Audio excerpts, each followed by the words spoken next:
Hey everybody, so I got a quick mystery box from Acme Tools, so please stick around, check out the video, and I'll see you guys there. Thank you for watching.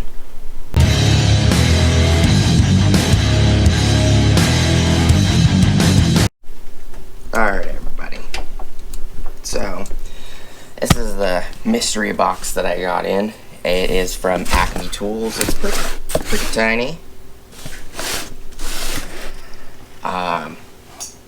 So this is just going to be a short video. I would like to do a guess what's in the box video. Maybe it'll give you guys some entertainment.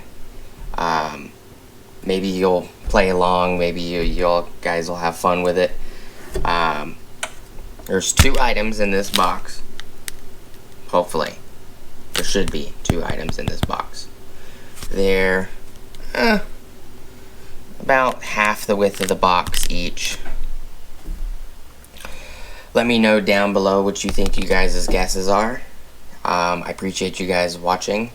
Please like, comment, subscribe. Hit the bell notification icon for future updates. Go check out my Amazon affiliate links. And I'll see you guys on the next video. Peace.